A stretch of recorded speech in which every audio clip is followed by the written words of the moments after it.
Bismillahirrahmanirrahim. Assalamu alaikum dear students. Hope you all are fine. We are discussing chapter number 3 from your chemistry second year book. Name of the chapter is Group 3A and Group 4A elements. Here I am going to start lecture number 7. The topics that we will discuss today are, first one is occurrence of aluminium and the second is physical properties of aluminium. Aluminium को study करने से पहले हम group 3A elements को देखते हैं कि कौन कौन से हैं. The group 3A of the periodic table comprises the elements. Number 1 is boron, second is aluminium, third is gallium, next is indium and at the end thorium. ये 5 एलिमेंट्स हैं जो कि ग्रुप 3A में प्रेजेंट होते हैं. अगर हम periodic table को देखें तो पीरियोडिक टेबल में ये वाला group that is boron, aluminium, gallium, indium और थेरियम, ये ग्रुप 3A ग्रुप कहलाता है. और इसको एक और नाम भी हम देते हैं कि ये ग्रुप नंबर 13 है, क्योंकि जब हम काउंटिंग स्टार्ट करेंगे यहाँ से 1 2 3 4 5 6 7 8 9 10 11 12 13, तो इसको 13 नंबर आता है. इसलिए इस ग्रुप को हम ग्रुप 3A भी कहते हैं और इसको हम ग्रुप नंबर 13 भी कहते हैं. इसमें से जो बोरोन है इसको हम पहले डिस्कस कर चुके हैं. आज के लेक्चर में हमने एल्यूमिनियम को स्टार्ट करना है. पहले हम देखेंगे इसका अकरस, फिजिकल प्रॉपर्टीज और अपने नेक्स्ट लेक्चर्स में इसकी केमिकल प्रॉपर्टीज और इसके यूजेस क्या क्या हैं. अब हम देखते हैं कि electronic configuration of the aluminium क्या है, किस तरह से हम इसको स्टडी कर सकते हैं. This is aluminium symbol.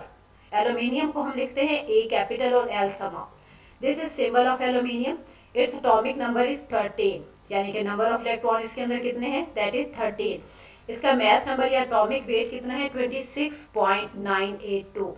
लेकिन हम मोस्टली इसको 27 ही कहते हैं, क्योंकि ये पॉइंट के बाद 98 है तो मोस्टली इसको हम 27 ही लिखेंगे.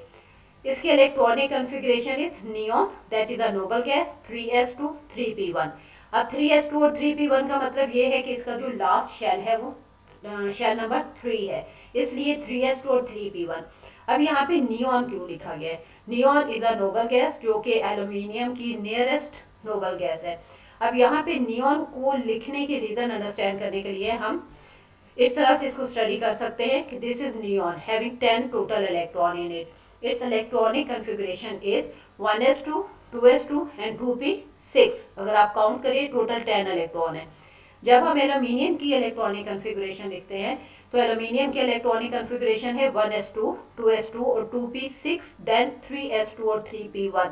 अगर यहाँ पे आप नोट करें तो ये जो पिंक कलर का पर्पल कलर का पार्ट है नियॉन का, और ये जो एल्यूमिनियम के इलेक्ट्रॉनिक कॉन्फ़िगरेशन में ये वाला जो पिंक पार्ट है, ये दोनों एग्जैक्टली रिजेंबल करते हैं. तो जहाँ पे ये लिखा हुआ है इसकी जगह पे हम नियॉन लिख सकते हैं. आगे देखें यहाँ पे नियॉन लिखा हुआ है 1s2 2s2 और 2p6 की जगह पे, क्योंकि ये कॉन्फ़िगरेशन नियॉन की ही होती है. तो मोस्टली हम ऐसे ही लिखते हैं जब इलेक्ट्रॉनिक कॉन्फ़िगरेशन हायर एलिमेंट जो कि एटॉमिक नंबर जिनका ज़्यादा होता है, जब उनके इलेक्ट्रॉनिक कॉन्फ़िगरेशन लिखते हैं तो साथ हम किसी न किसी नोबल गैस जो कि उनकी करीब तरीन होती है उसको उसकी सिंबल डाल के ब्रैकेट डाल देते हैं. इसका मतलब ये होता है कि जहाँ पे ये लिखा हुआ है नियॉन, इट मीन्स कि यहाँ पे इलेक्ट्रॉनिक कॉन्फ़िगरेशन है जो कि एग्जैक्टली सेम है जो कि नियॉन की होती है. इस वजह से ये भी एक मेथड है इलेक्ट्रॉनिक कॉन्फ़िगरेशन को लिखने का. नेक्स्ट हम देखते हैं कि एल्यूमिनियम कहाँ कहाँ पे पाया जाता है. ये मैं आपको अपने पहले किसी लेक्चर में भी बता चुकी हूँ कि aluminium is the third most abundant element in the earth crust after oxygen and silicon. अगर आप इस पिक को देखें तो इसमें एक सर्कल है और परसेंटेज ऑफ डिफरेंट एलिमेंट्स को शो किया गया है. फॉर एग्जांपल यहाँ पे ये देखें ग्रे कलर का जो है that is represent oxygen 46.4%. It mean oxygen earth crust में बहुत ही ज्यादा अमाउंट में पाई जाती है. अब ये फ्री मॉलिक्यूलर ऑक्सीजन की फॉर्म में भी प्रेजेंट है जो कि हम ब्रीदिंग में यूज करते हैं O2. इसके अलावा अर्थ क्रस्ट में मुख्तलिफ किस्म के कंपाउंड्स हैं, जिन कंपाउंड्स के साथ मुख्तलिफ किस्म के कंपाउंड्स हैं जिनमें ऑक्सीजन प्रेजेंट होती है डिफरेंट फॉर्म में. सेकेंड नंबर पे सिलिकॉन है दैट इज 28.2% है. अब इसके अलावा ये जो येलो पार्ट है ये पार्ट हमारे इंटरेस्ट का है, that part represent aluminium percentage and it is 8.32%. यानी काफी मिकदार में एल्यूमिनियम भी हमारे अर्थ क्रस्ट में प्रेजेंट है, यानी it is the third most abundant element that is found in the earth crust. So next we start physical properties of the aluminium. First one is its colour. जब हम aluminium का colour देखते हैं तो that is silvery white with a bluish tint.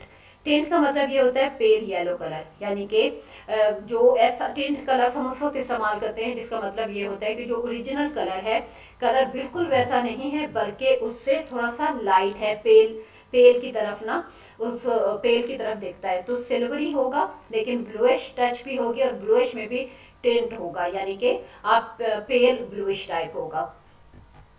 Second is it's hardness, क्योंकि metal है और आपको पता है कि सारी की सारी मेटल्स हार्ड होती हैं मोस्टली, लेकिन यहाँ देखें कि aluminium is a soft metal.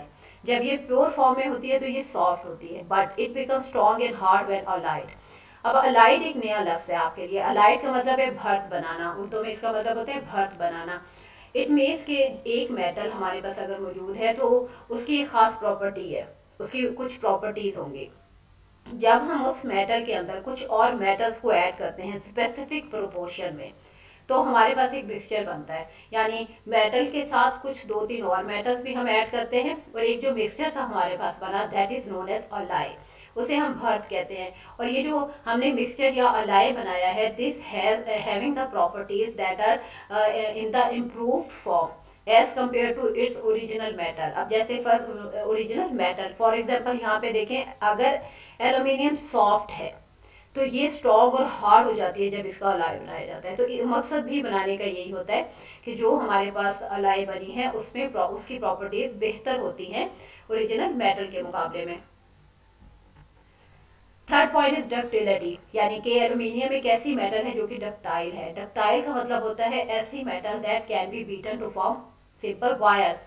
तो अब यहाँ पे देखते हैं इस पिक को, दिस इज एल्यूमिनियम, कलर आप देख लें सिल्वरी वाइट है लेकिन इसमें ब्लूइश टच भी है और ब्लूइश टिंट की तरह ये दिख रही है।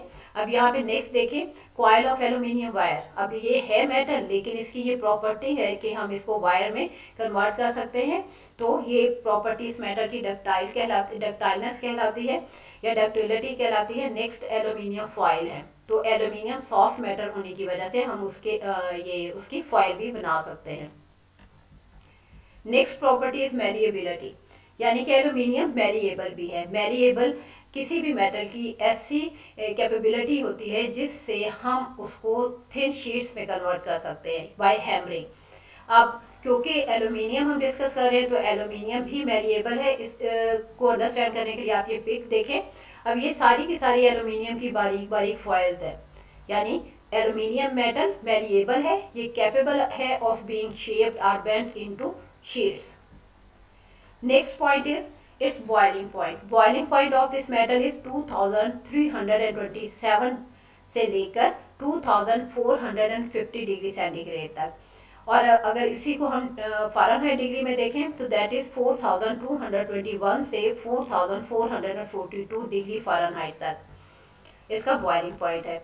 अगर हम मेल्टिंग पॉइंट को देखें तो इस melting point is 660 degree centigrade, और अगर हम इसी को डिग्री फ़ारेनहाइट में देखें तो its melting point is 1220 degree centigrade. Its density is 2.708 grams per cubic centimetre. So that's end. उम्मीद है कि आपको ये लेक्चर समझ आ गया होगा। टेक केयर बेटा, अल्लाह हाफिज। नेक्स्ट लेक्चर में इंशाल्लाह हम स्टार्ट करेंगे what are the chemical properties of aluminium, यानी कि एल्यूमिनियम किस तरह से रिएक्ट करता है दूसरे केमिकल कंपाउंड्स के साथ, और एज अ रिजल्ट क्या क्या हमारे पास नई प्रोडक्ट्स बनती है। सो बेटा टेक केयर, अल्लाह हाफिज।